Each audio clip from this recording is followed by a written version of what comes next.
utilisez-vous la chloroquine au CHU d'Amiens pour guérir les malades testés positifs?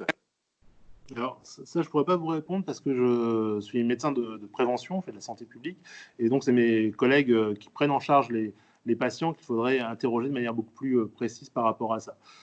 Sur la chloroquine, il y a eu un arrêté qui a été mis en place qui permet de prescrire dans des conditions très précises.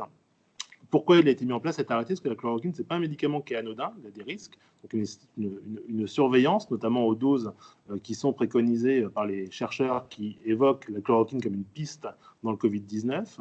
Donc là, il est autorisé, ce qu'on appelle une autorisation temporaire d'utilisation, avec des critères très spécifiques, donc des critères qui relèvent d'une hospitalisation pour Covid-19. Donc ça, c'est quelque chose qui est important. C'est-à-dire que les médecins peuvent le prescrire dans ce cadre-là, mais uniquement sur des critères très précis, avec un avis collégial, donc on doit être à plusieurs médecins pour le décider, etc. La deuxième chose, et ça c'est en train de se mettre en place dans de nombreux hôpitaux, c'est qu'il y a un protocole européen qui s'appelle Discovery, qui teste différentes thérapeutiques, dont la chloroquine, qui a une méthodologie scientifique très solide et qui va nous permettre très rapidement d'avoir des résultats et de savoir si ces différents médicaments, il y a des antirétroviraux qui sont testés dans cette recherche, la chloroquine également. Est-ce que, un, ils sont efficaces?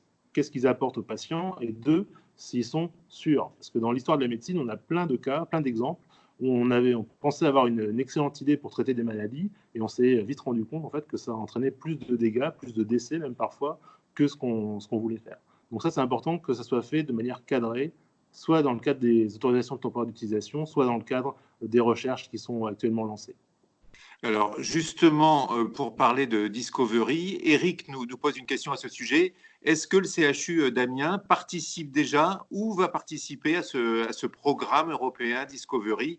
Et si oui, pour quel type de traitement?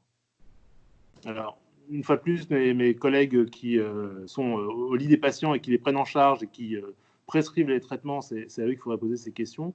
Mais le CHU d'Amiens est en effet un centre hospitalier universitaire qui fait de la recherche et on a vocation à rentrer dans ces essais thérapeutiques pour permettre de pouvoir tester ces différents protocoles thérapeutiques et en faire bénéficier les patients. Alors, il y a une question, j'imagine vous